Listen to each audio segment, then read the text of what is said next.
Bigyan natin ngayon ng opinion reaction itong viral Facebook reel posted by PH Viral.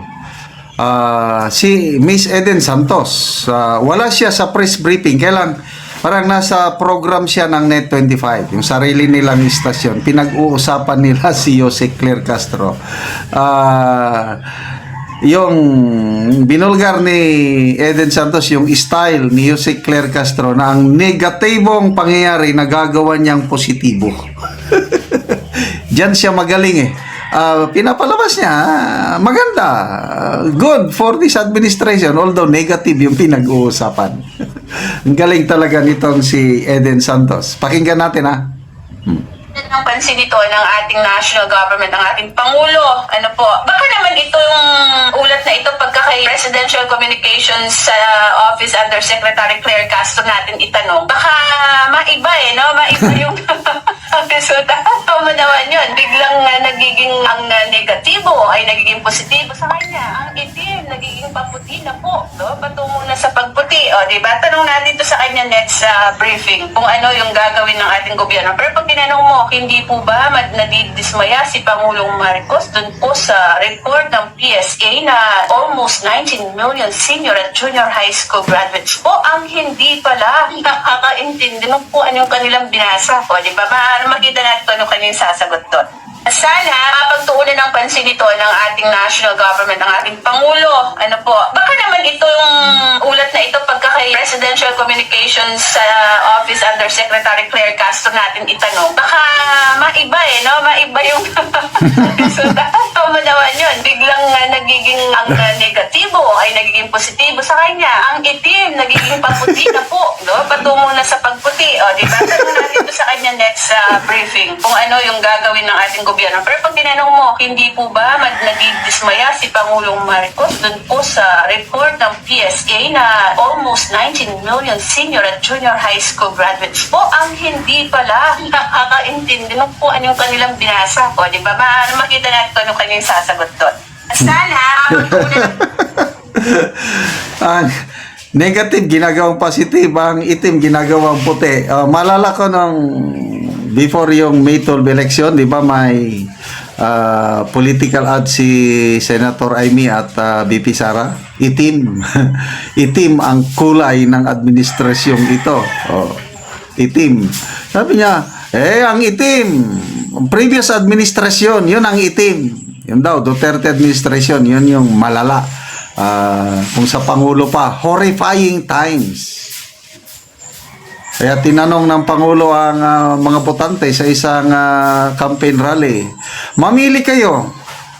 Gusto nyo bang bumalik sa horrifying times? Iboto nyo ang kandidato nila.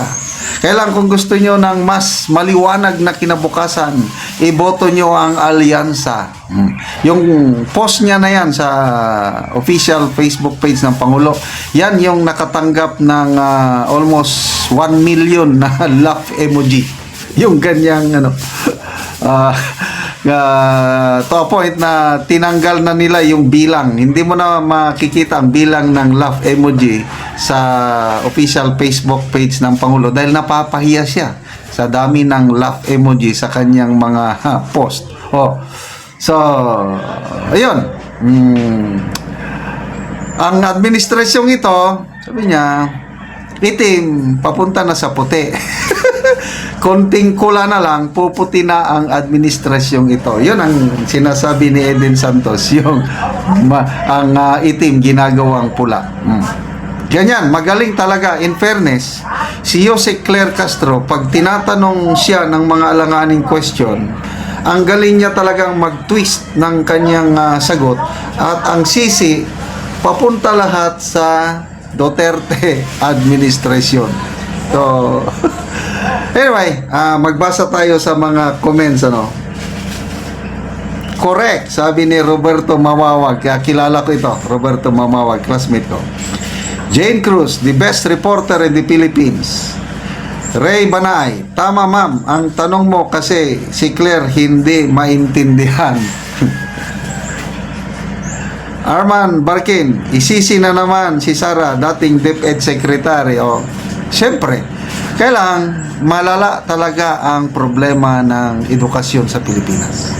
Hindi kaya yan ng 3 years, 6 years. Malala.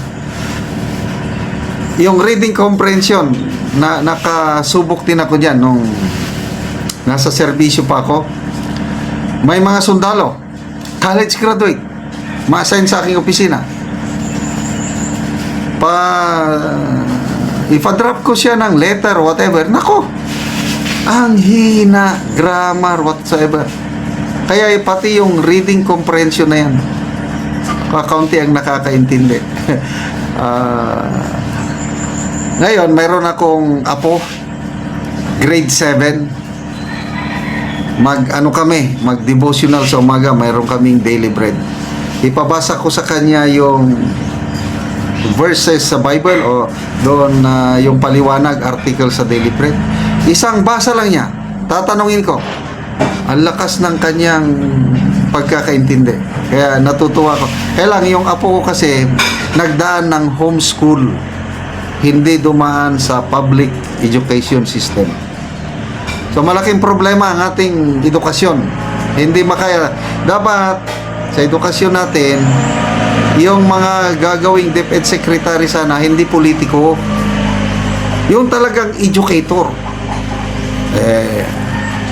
Mga politiko kasing inilalagay. Kung gusto nating umunlad ang education natin, let's do drastic measures. Katulad nung, malala ko, grade 5 pa lang ako, makasulat na ako ng essay. I don't know kung paano ko nagawin. Kaya lang, magagaling ang mga teachers namin noon. Mayroong kaming sinusulatan na basta mayroong kaming special notebook. Pagsulat namin ng essay, nakaka-essay na ako, grade 5. Pagdating ng high school, nakakaintindi na ako, reading comprehension. So, ngayon, wala na. Anyway, back to Miss Eden Santos. I don't know na kung tuloy na ba yung pagsibak sa kanya. Kasi request man lang ng PCO kung pwede palitan. Si Senator Marcoleta, sabi niya, kung akong masusunod yan, hindi pwede. Wag nila tayong diktahan. Ang pinaka-the best reporter natin, ilagay dyan. Ang Net25, wala pang official response. Sana huwag mawala si Eden Santos dyan sa Palace Beat para makarinig naman tayo ng mga matitinong question kasi karamihang question parang scripted. Ganon ang ginagawa. Kaya hindi natin malalaman yung buong katotohanan.